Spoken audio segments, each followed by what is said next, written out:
Hey guys, it's Heather from Housewife Glamour. I just wanted to shoot a video today trying to answer some questions I've gotten either through emails or comments on the blog, and I figured I haven't vlogged in a while, so here we go.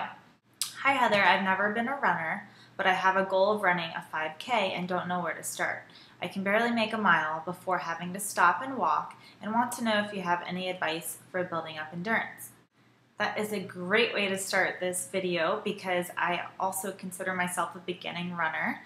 I've always enjoyed running, but it's been mostly for fun, mostly for exercise, mostly just to stay in shape. A 5K is just a little over 3 miles, and if that intimidates you, don't let it. I think running is so mind over matter. Obviously, you have to have physical endurance, but it's just as much a mental mind game as it is physically taking a toll on your body. To run 3 miles consistently, start with 1. If you can't do 1, start with a half a mile. Start with running for 5 minutes consistently. Eventually, if you practice it enough, you'll get it down and then you can move forward. Go from 5 minutes to 10 minutes, 10 to 15, 15 to 20, and so on. The next question says, I've been trying to run 4 times a week, similar to a training schedule, but seem to lose motivation at times. While training for your half, how did you get through the days you just didn't want to run? What are some tips or tricks to stay motivated? My number 1 tip for beginner runners is to find a time that works for you. If you're not a morning person, don't try to get out of bed at 5:30 in the morning and hit the pavement and hate it the entire way, just thinking of how tired you are. If you're not a night person, don't decide to go running at 8 p.m. It's all about finding what fits in your schedule and sticking to it. For me, I really liked training 4 days a week.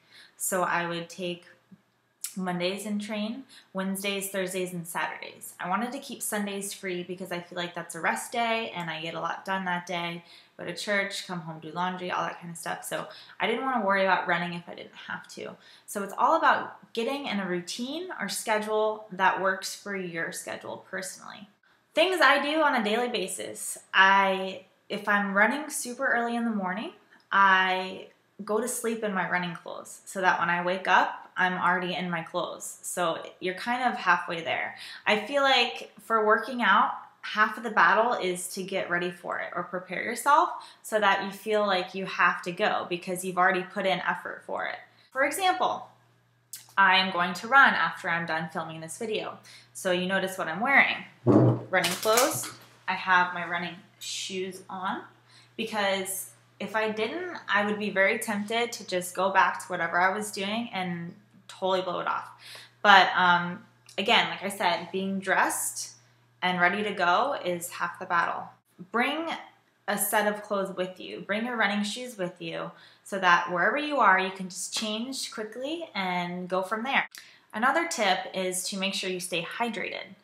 A lot of the times I get tired during the day and end up trying to chew gum or find a snack, but most of the time my body is just craving water.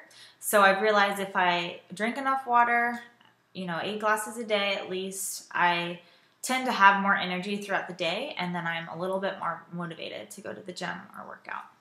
Getting a running buddy definitely helps. If you're signing up for a race, even if it's a 5K, even if it's a 2-mile walk, you can train with someone. You can get a friend or a relative. My mom and I have trained together. Scott and I train together all the time.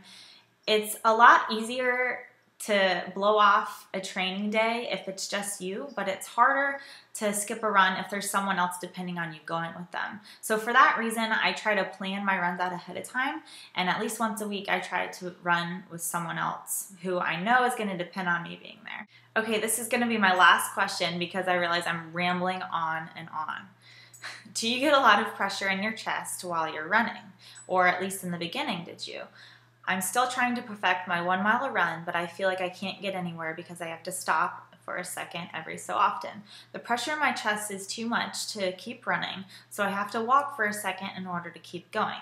Just wondering if you had some advice or knew anything I could do to help. Great question. I still find myself having to stop to walk sometimes. While training for my half, I really try not to do this, but there's sometimes you just can't do anything but take a breather. stopping to walk every so often is completely normal. I know this isn't ideal, but it's part of the training process, and eventually your walks in between runs will become shorter and less often. So it's okay for now, but I know if you're worried about building up your distances, it can be a little bit of an issue for you, but just know it's okay. I'm not sure if this is what you're experiencing, but a lot of the times if I'm not breathing correctly, I like to hold my breath every now and then. I have no idea why. It's an awful habit. But sometimes people get wind stitches, which is basically a fancy word for a cramp. They normally come in your sides, like on your rib cage, and it feels like you just have a lot of pressure and it cramps up just like any other muscle, and you have to stop and just take a few deep breaths. I'm not sure if that's what you're experiencing, but if you are, I would recommend doing the same. Stop, take a few deep breaths, and when you feel ready, push through it. There were times when I was running long distances, and about the 2 or 3 mile mark, I would feel a little bit of pressure in my chest. And I knew this was just me getting tired. I can feel the difference between pain and pressure, and just make sure it's not pain. But if it's just a little bit of pressure you know you can work through, that's just your body telling yourself that you're pushing through, building your endurance up. If what you're feeling is more pain than pressure, I would consult with the doctor and see what they say about this. But from my experience, if you push through it as much as you can, eventually it'll go away. If you're still trying to perfect your 1 mile, don't get discouraged. 1 mile is a huge accomplishment. There's a lot of people out there who can't even run a half a mile. So first of all, good for you for having a goal. To get past the 1 mile mark, it just takes endurance. I couldn't have gone from sitting on the couch to training and running a half marathon.